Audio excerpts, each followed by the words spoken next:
Nous voici le 8e jour de la semaine sainte, le dimanche de la résurrection. De bon matin, les femmes vont au tombeau pour pouvoir finir les rites d'ensevelissement de Jésus qui a juste été déposé dans un linceul avec un petit peu de myrrhe et d'aloès. Et elles se demandent tout en y allant comment elles vont faire pour rouler la lourde pierre. Et quand elles arrivent, le tombeau est ouvert. Et quand elles se penchent, elles voient à l'intérieur un ange qui leur dit, ou deux anges, ça dépend des évangiles, qui leur disent « Vous cherchez Jésus le crucifié, il est ressuscité ». Et voilà qu'elles repartent annoncer cela aux apôtres. Elles vont là où a été célébrée la scène, le jeudi saint. C'est chez Jean, le disciple que Jésus aimait. Et Pierre qui est là avec le disciple que Jésus aimait, ils partent tous les deux voir ce qui se passe. Et le disciple que Jésus aimait est plus jeune, il arrive avant, il se penche, il regarde, il ressort, Pierre arrive, il rentre dans le tombeau, il contemple tout cela, et l'autre disciple se penche, et à ce moment-là, il voit, et il croit. Il voit au sens de, il comprend. Et alors la parole de Jésus, qui rencontre l'événement qui est sous ses yeux, déclenche l'acte de foi. Mais qu'est-ce qu'il voit ? Eh bien voici, ils ont souvenir de la manière dont Jésus a été déposé dans le tombeau. Et quand ils rentrent, ils voient la chose suivante. On pourrait traduire ainsi l'évangile de Jean. En se penchant, il, c'est-à-dire le disciple que Jésus aimait, aperçoit que les linges sont affaissés. Et un peu plus loin, on nous dit Simon-Pierre entre dans le tombeau et contemple les linges affaissés ainsi que le suaire qui était sur sa tête, non pas affaissé avec les linges, mais roulé distinctement à sa place. Ce qui se passe, c'est que tout est dans le même état, mais que le corps n'est plus dans le linceul, comme si c'est de l'intérieur qu'il avait disparu. Rien n'a été enlevé. Ce n'est pas comme si on avait retrouvé les linges jetés quelque part et en boule. Ce n'est pas comme s'ils étaient pliés d'un côté le linceul, quelqu'un qui se lève le matin et qui range bien ses affaires, et puis de l'autre côté, il a bien plié aussi le suaire. Non, tout est en place, mais le corps n'est plus là. Pierre et le disciple que Jésus aimait repartent. Marie de Magdala, qui les suivait sans doute de près, est là, elle se penche vers l'intérieur du tombeau tout en pleurs, et elle voit deux anges vêtus de blanc, qui se tiennent à l'endroit où le corps de Jésus était déposé. Et ces deux anges lui disent « Femme, pourquoi pleures-tu » Et elle leur répond « On a enlevé mon Seigneur et je ne sais pas où on l'a mis. » Et tout en parlant, elle se retourne vers l'extérieur du tombeau. Et là, elle voit quelqu'un qu'elle prend pour un jardinier. Et cet homme lui dit « Femme, pourquoi pleures-tu ? Qui cherches-tu » Et elle lui répond, « Seigneur, si c'est toi qui l'as enlevé, dis-moi où tu l'as mis et j'irai le prendre. » Et à ce moment-là, cet homme appelle Marie par son prénom, Marie. Et là, Marie de Magdala reconnaît que c'est Jésus. Et elle veut saisir ses pieds et elle l'appelle Rabouni. Et Jésus lui dit, « Ne me touche pas. Je ne suis pas encore monté vers mon Père, mais pour toi, va trouver mes frères et dis-leur que je monte vers mon Père et votre Père, vers mon Dieu et votre Dieu. » Et Marie part et retrouve les apôtres au Cénacle. Les évangiles nous disent que le Seigneur est apparu à Simon au matin de Pâques, mais on ne nous raconte pas cette rencontre. Peut-être que le disciple que Jésus aimait est rentré seul et que Pierre lui a dit « Laisse-moi, j'ai besoin de comprendre ». Et que sur ce chemin, Jésus l'a rencontré. Les synoptiques ne nous racontent pas cette rencontre.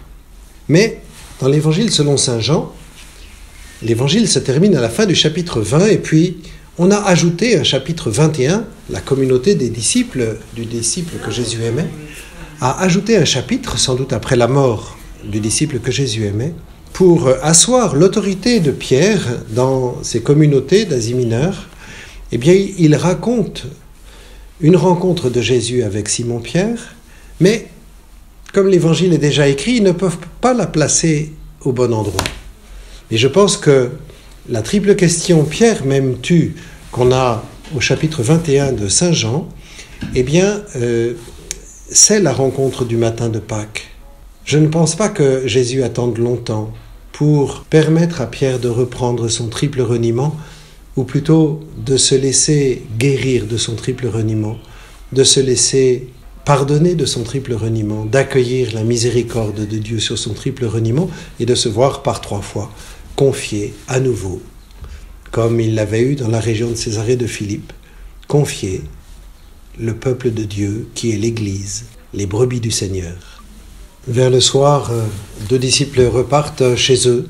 Ils sont un peu dégoûtés de tout ce qui s'est passé. C'est que pour eux un échec, c'est presque la désespérance. C'est Cléophas et quelqu'un d'autre. Alors, comme l'évangile de Saint Jean nous parle de Marie, femme de Cléophas, au pied de la croix, est-ce que ce deuxième personnage n'est pas la femme de Cléophas ? Pourquoi pas ? En tout cas, ils repartent et sur la route, ils sont rejoints par quelqu'un qu'ils ne reconnaissent pas. L'évangile nous dit que leurs yeux commandaient le fait qu'ils ne reconnaissaient pas. Et celui-là qui vient de les rejoindre leur demande de quoi il parle. Alors il lui raconte en lui disant « T'es bien le seul habitant de Jérusalem qui ne sont pas au courant de ce qui vient de se passer, quoi donc ?» Et il les laisse parler, raconter les événements. Et il termine en disant « Bah oui, mais des femmes sont allées au tombeau ce matin, elles ne l'ont pas trouvé, et elles ont dit qu'ils ont vu des anges qui prétendent qu'il est vivant, mais voilà, c'est le 3e jour après sa mort, et bon. » Vraiment, ils sont dans la non-foi. Et celui qui les a rejoints leur fait parcourir dans toutes les Écritures, Moïse, les prophètes, les psaumes, dans toutes les Écritures, ce qui concerne le Messie et ce qui concerne sa mort et sa résurrection. Et ils ont le cœur tout brûlant en écoutant le Seigneur. Et quand ils arrivent chez eux, à Emmaüs, le Seigneur fait semblant d'aller plus loin, ils le retiennent. Jésus rentre avec eux, il rend grâce, il rompt le pain, et à ce moment-là, on nous dit 2 choses, que leurs yeux s'ouvrent, et du coup, ils le reconnaissent, mais au même moment, Jésus leur devient non visible. Et alors, ils se disent, mais c'est pour ça qu'on avait le cœur tout brûlant sur la route pendant qu'ils nous ouvraient les Écritures. Et ils n'ont qu'une seule idée, c'est retourner à Jérusalem. Alors ils retournent à Jérusalem, ils savent que la ville est ouverte, on n'a pas fermé les portes parce que c'est la semaine de la Pâque, et ils foncent au Cénacle. Et là, ils arrivent, ils trouvent les apôtres. Les disciples d'Emmaüs disent « Le Seigneur est ressuscité, on l'a vu. » Et les autres confirment « Oui, il est vraiment ressuscité, il a été vu par Simon-Pierre. » Et à ce moment-là, qu'est-ce qu'ils font ? Eh bien, je pense que les disciples d'Emmaüs disent « Voilà comment est-ce que Jésus voilà ce qu'il nous a fait faire. Il nous a fait refaire son repas de jeudi.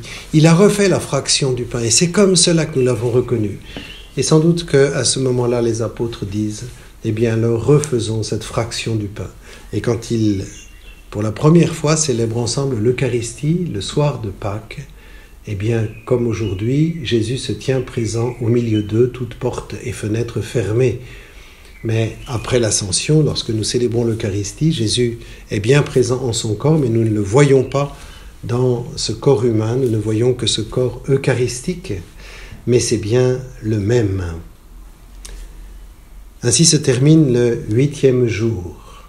Nous allons avoir dans la semaine de Pâques les différentes manifestations du ressuscité, mais j'arrêterai là mes commentaires. Non, il manque quelque chose. Oui, il manque la première apparition que je ne vous ai pas racontée.